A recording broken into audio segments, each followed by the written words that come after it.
And hello guys! Once again, welcome back sa ating channel. Welcome back to Chloe TV.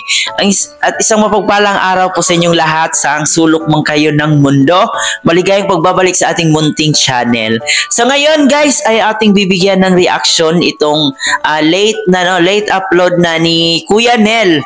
No, dito nga po tinanong niya si Papa Joms kung ano yung mga nagustuhan nila habang nandun sila sa Thailand. So grabe guys, no, may malalaman pa tayo dito na isang pinaplano pala ni Papa Joms. May ibubulong si Kuya Jen sa atin dito sa clip video natin ngayon. So ano kaya yun guys? So tapusin nyo po yung video na to para malaman nyo kung ano kaya yun.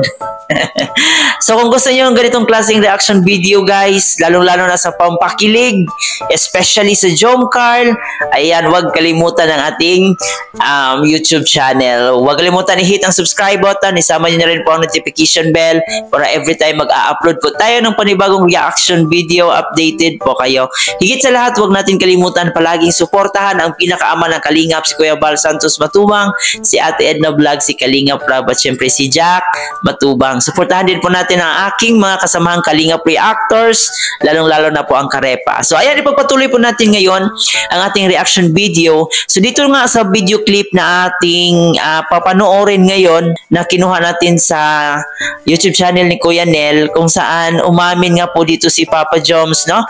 May kakaibang inamin si Papa Joms dito guys. So excited na ba kayo? Gusto niyo bang malaman? Ayan, panoorin muna natin ang video clip na ito guys. Oh shit, yun naman talaga. Yun naman din talaga. Kasi, ikaw ba naman makasakay sa cruise ship tapos kumain. Yun. Tapos kumpleto pa kayo. First kiss? First kiss ba yan? Secret lang, secret lang. First kiss ba? Secret lang na first lang yun. First kiss ba? Yun ang alam nila. Yun ang alam nila. Yun ang alam nila.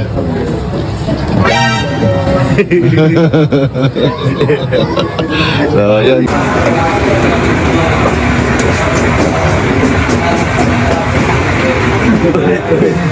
Yung ano talaga, yung ship. Yung ship tapos hindi pa. Ay, sa cruise ship. Ikaw, Carla, ano pa yung nagustuhan mo? Oh, shit. Alin sa cruise ship? Yung kiss? Yung kiss pa doon? Hindi man. Hindi man.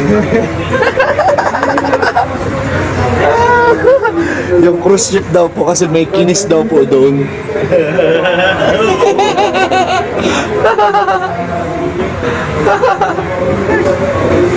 Grabe na mo talaga ito.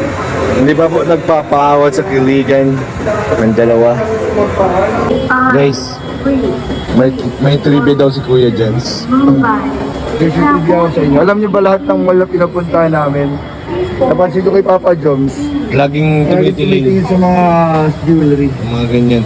Pamabahay ko din bro. Oo. Para meron siyang gustong bigyan. Ayun ako.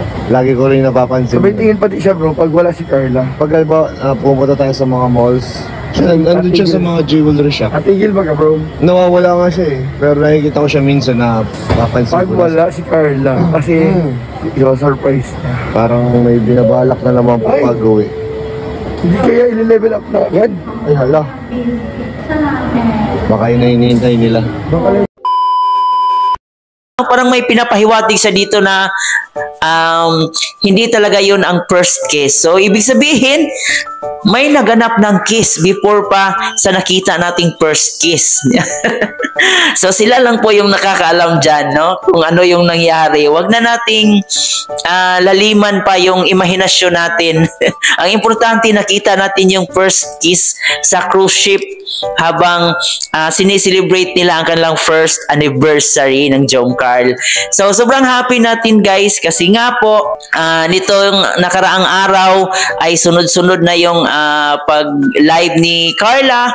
Makikita rin natin palagi na magkasama na si Carla at si Papa Joms sa YouTube channel ni Papa Joms, no? So, sobrang saya natin and kasama pa itong dalawa na namimigay ng ayuda, papiling program kasama ang ating team Team Kalingap. So sobrang saya po natin. Marami ang mga Jomcarl fans na talagang nasasabi nilang napakabagay din ni Carla maging isang Kalingap. No? So soon, baka maging susunod din sa yapak itong si Carla sa ating mga keyboys. No? Kasi makikita naman natin na sobrang niya, may mabuting puso si Carla. And isa din po dito sa naging highlight sa ating clip video ay yun nga pong sinabi ni Kuya Jens, no, na madalas pala itong tumitingin sa mga jewelry si Papa Joms. So baka nagpaplano si Papa Joms na bibilhan na naman niya si Carla ng jewelry. Maganda rin naman ang jewelry guys, no, for investment, di ba? Malay natin, di natin alam yung pwedeng mangyari. So napakalaking tulong po talaga ng jewelry. Or baka engagement ring, or baka kung anong klaseng jewelry, or baka may diamond. Sana bibilhan pa niya si Carla kasi makakatulong din ito in the future. Masaya tayo as Jomcarl solid supporters na talagang nagkakaisa ang ating Jomcarl, no, sa pagbibigay ng saya, at hindi lang puro pampakilig ang binibigay nila sa atin guys, kundi ang paglingap rin. So sobrang nakakataba ng puso na bilang isang fans ng Jomcarl, makikita rin natin sila na tumutulong din sa ating mga kapwa na nangangailangan ng tulong. So wala pa tayong clue kung kailan ang next part ng Jomcarl. So yan ay kaabang-abang na naman. And sa ngayon, maghihintay lang po tayo and panoorin na lang po natin yung mga upload ni Kalingap Rab.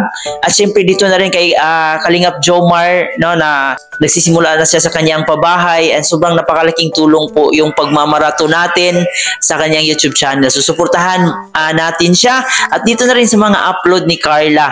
Now, Carla Tupular Vlogs, suportahan din po natin ang kanyang vlogs, and syempre panoorin din po natin ang kanyang mga live. So malaking tulong po yon para sa kanyang pag-aaral at para na rin sa kanyang pamilya. So yan lang muna ang ating update guys, no, sa araw na to. So muli lang nating binalikan ang mga alaala nila sa Thailand, no? And grabe, sobrang saya. Talagang kahit paulit-ulit nating panoorin, hindi pa rin talaga maiwaglit yung ngiti at kilig na ating nadarama habang pinapanood ang ating Jomcarl. Kaya saludo po ako sa mga Jomcarl solid supporters na talagang walang sawang sumuporta dito sa dalawa. Ayan, hanggang dito na lang guys. Ito nga po pala si Chloe TV. Marami po salamat sa iyong panonood.